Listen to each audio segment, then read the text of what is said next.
ఎప్పుడూ లేనంత హంగామా టీచర్స్ ఎమ్మెల్సీ ఎన్నికల్లో కనపడుతుంది. ఉమ్మడి నల్గొండ జిల్లాలోని పోలింగ్ కేంద్రాల వద్దకు ఉపాధ్యాయ సంఘాలు చేరుకుని ఓట్ల కోసం అభ్యర్థిస్తున్నాయి. పోలింగ్ హడావిడిపై మోర్ డీటెయిల్స్ మా ప్రతినిధి రమేష్ అందిస్తారు.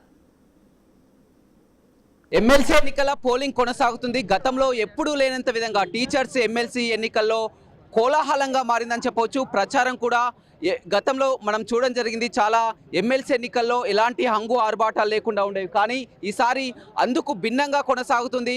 మొదటగా నామినేషన్ల నుంచే కూడా చూస్తున్నాం. నామినేషన్ల పర్వం నుంచే కూడా భారీ ర్యాలీలతో కూడా ప్రచారంలో పెద్ద ఎత్తున చేసినటువంటి పరిస్థితి కనిపిస్తుంది. ప్రస్తుతం పోలింగ్ ప్రక్రియ ప్రారంభమైంది. సాయంత్రం 4 గంటల వరకు కూడా పోలింగ్ కొనసాగుతుంది. టీచర్లని ఓట్లు వేడుకుంటున్నటువంటి పరిస్థితి కూడా మనం చూస్తున్నాం. నల్గొండలోని ఎన్జీ కాలేజ్ పోలింగ్ సెంటర్లో ఉన్నాం. పోలింగ్ కేంద్రం బయట చూసినట్లయితే మొత్తం కూడా అన్ని సంఘాల నుంచి కూడా ఈ విధంగా టెంట్లను ఏర్పాటు చేసుకొని ఉపాధ్యాయులు ఏ విధంగా కాన్వాసింగ్ చేస్తున్నారో చూస్తున్నాం. ఓటు వేయడానికి వచ్చినటువంటి ఆ టీచర్లని ఎవరికి వారు తమకు ఓటు వేయాలని కూడా చూస్తున్నారు. పోటీలో మొత్తం వరంగల్, ఖమ్మం, నల్గొండ ఉపాధ్యాయ ఎమ్మెల్సీ ఎన్నికకు సంబంధించి పోటీలో మొత్తం 19 మంది అభ్యర్థులు కూడా పోటీలో ఉన్నారు. మొత్తం ఉమ్మడి 3 జిల్లాలు కలిపి కూడా 200 పోలింగ్ కేంద్రాలను కూడా ఏర్పాటు చేయడం జరిగింది. 200 పోలింగ్ కేంద్రాలను ఏర్పాటు చేయడం జరిగింది. 25,797 మంది ఓటర్లు ఉన్నారు. మొత్తం చూస్తున్నాం ఒక ఎన్నికల కోలాహల వాతావరణం అయితే కనిపిస్తుందని చెప్పవచ్చు. ఎందుకంటే పిఆర్టీయూ నుంచే ప్రధానంగా అభ్యర్థులు గతంలో పిఆర్టీయూ సంఘంలో పనిచేసిన వారే ఎక్కువగా నిల్చున్నటువంటి పరిస్థితి కనిపిస్తుంది. ఇటు బీజేపీ అభ్యర్థి సరోత్తమ్ రెడ్డి గతంలో పిఆర్టీయూలో పనిచేయడం జరిగింది. అదేవిధంగా పిఆర్టీయూ నుంచి ఇప్పుడు అభ్యర్థిగా ఉన్నటువంటి శ్రీపాల్ రెడ్డి కూడా పిఆర్టీయూ నుంచే వచ్చిన వారు. అదేవిధంగా బీసీ సంఘాల నుంచి టీజాక్ నుంచి పోటీ చేస్తున్న పూల రవీందర్ కూడా పిఆర్టీయూ నుంచి, అదేవిధంగా హర్షవర్ధన్ రెడ్డి కూడా పిఆర్టీయూ నుంచి వచ్చిన వారే కనిపిస్తుందని చెప్పవచ్చు. అదేవిధంగా సిట్టింగ్ ఎమ్మెల్సీ అభ్యర్థి ఎవరైతే సిట్టింగ్ ఎమ్మెల్సీగా ఉన్నారో యూటీఎఫ్ నుంచి నర్సిరెడ్డి పోటీలో ఉన్నారు. ఎక్కువగా పోటీ చూసినట్లయితే యూటీఎఫ్ నుంచి నర్సిరెడ్డి, పిఆర్టీయూ నుంచి శ్రీపాల్ రెడ్డి, పూల రవీందర్, సుందర్ రాజ్, సరోత్తమ్ రెడ్డి, ఈ విధంగా మొత్తం గతంలో ఎప్పుడూ లేనంత విధంగా ఒక కోలాహలం అయితే మనం చూస్తున్నాం. ఒక ఎన్నికల వాతావరణాన్ని తలపించేలా టీచర్లంతా కూడా ఏ విధంగా నిమగ్నమయ్యారో చూడడం జరిగింది. హోరాహోరీగా కొనసాగుతున్నటువంటి ఎన్నికల్లో గెలుపు ఎవరిదనేది కూడా, ఎందుకంటే తక్కువ మంది ఓటర్లు కాబట్టి కేవలం 25,797 మంది అభ్యర్థులే కాబట్టి మొత్తం 12 జిల్లాలలో ఓటింగ్ కొనసాగుతుంది. కాబట్టి గెలుపు ఓటములు అనేది ఎవరికి వారే అభ్యర్థులు ఇప్పటికే ధీమా వ్యక్తం చేస్తున్నటువంటి పరిస్థితి కనిపిస్తుంది. పిఆర్టీ నుంచి ఎక్కువ సంఖ్యలో గతంలో పనిచేసిన వారు కావడంతో వారంతా కూడా చీలికతో తమకే లాభిస్తుందని సిట్టింగ్ ఎమ్మెల్సీగా ఉన్నటువంటి యూటీఎఫ్ నర్సిరెడ్డి చెప్తున్నారు. అదేవిధంగా పిఆర్టీ నుంచి మేము గతంలో బలంగా పనిచేశామని కూడా వారి అభ్యర్థులు చెప్పుకుంటున్నటువంటి పరిస్థితి అయితే కనిపిస్తుంది.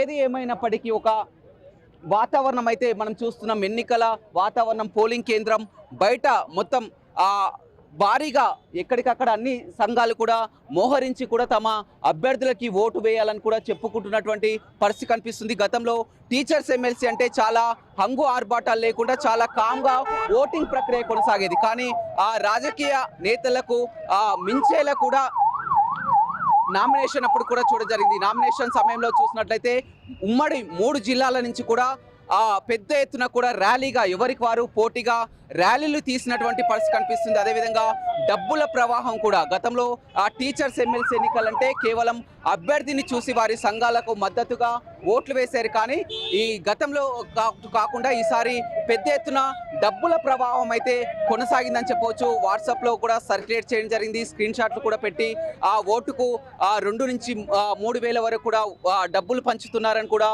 ఫిర్యాదులు చేసుకున్నటువంటి పరిస్థితి కూడా తలెత్తిందని చెప్పవచ్చు.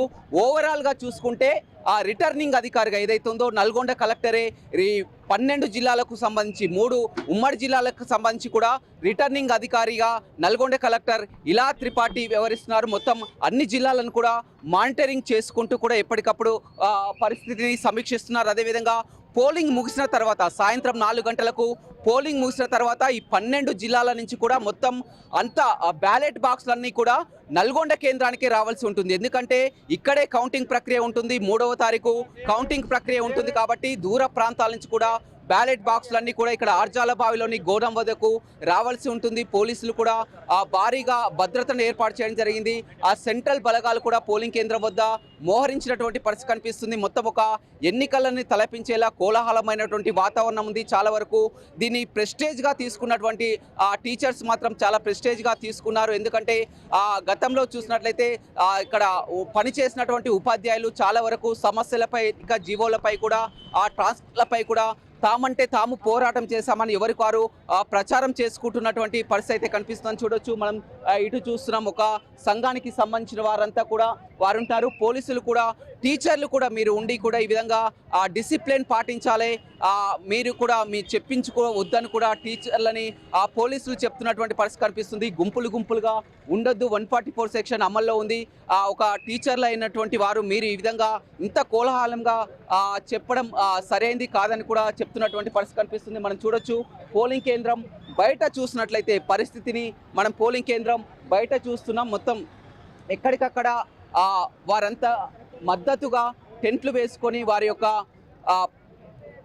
ఓటర్లని ప్రసన్నం చేసుకునే పనిలో ఉన్నారు. నల్గొండ జిల్లాలో చూసినట్లయితే 8,331 మంది ఓటర్లు ఉన్నారు. ఎక్కువగా వరంగల్ జిల్లాలో ఎక్కువ సంఖ్యలో ఓటర్లు ఉన్నారు. ఆ తర్వాత నల్గొండ, ఆ తర్వాత ఖమ్మం. మొత్తం ఓవరాల్గా 25,797 మంది ఓటర్లు ఉన్నటువంటి పరిస్థితి అయితే కనిపించిందని చెప్పవచ్చు. పోలీసులు కూడా ఎక్స్పెక్టేషన్ చేయలేదు. ఎందుకంటే టీచర్స్ ఎమ్మెల్సీ అంటే ఎలాంటి హడావిడి లేకుండా చాలా కామ్గా ప్రశాంతంగా కొనసాగుతుంది అనుకున్నారు. కానీ వీరిని మొత్తం కంట్రోల్ చేసే పనిలోనే ఉన్నారని చెప్పవచ్చు. ఉదయం నుంచే కూడా పోలింగ్ కేంద్రాల వద్ద వచ్చి కూడా ఓట్లు వేసే వారిని కూడా వేడుకుంటున్నటువంటి పరిస్థితి కనిపిస్తుంది. అదేవిధంగా ఎవరైనా ఓట్లు వేసే టీచర్స్ కూడా ఉదయాన్నే ఎక్కువగా ఆసక్తి చూపిస్తున్నటువంటి పరిస్థితి కనిపిస్తుంది. ఎందుకంటే ఎండవేడిమి తట్టుకోలేక ఎండాకాలం కావడంతో ఎక్కువగా ఉదయాన్నే పోలింగ్ కేంద్రాలకు చేరుకోవాలని చూస్తున్నారు. ఆ పోలింగ్ పర్సెంటేజ్ కూడా సంపూర్ణంగా అయ్యే అవకాశం కనపడుతుంది. ఎందుకంటే ఆ టీచర్స్ ఖచ్చితంగా ఓటు హక్కును వినియోగించుకుంటారు. చాలా ప్రెస్టేజ్గా కొనసాగుతున్నటువంటి ఎన్నికలు అన్ని యూనియన్లకు కొనసాగుతున్నటువంటి ఎన్నిక కావడంతో వారంతా కూడా దాదాపు 100% కూడా పోలింగ్ జరిగేలా కూడా ఉంటుందని చెప్పవచ్చు. అదేవిధంగా ఎన్నికల విషయంలో కూడా ఇంత ఎన్నికలమైనటువంటి కోలాహల వాతావరణం ఉంటుందని ఎక్స్పెక్ట్ చేయలేదు. సాయంత్రం వరకు కూడా ఇదే పరిస్థితి ఉండే అవకాశం కనపడుతుంది. ఏదేమైనప్పటికీ కూడా గతంలో కంటే భిన్నంగా కూడా టీచర్స్ ఎమ్మెల్సీ ప్రచారం కానీ అదేవిధంగా ఇప్పుడు పోలింగ్ కానీ చూస్తున్నటువంటి పరిస్థితి అయితే కనపడుతుంది. O2 studio.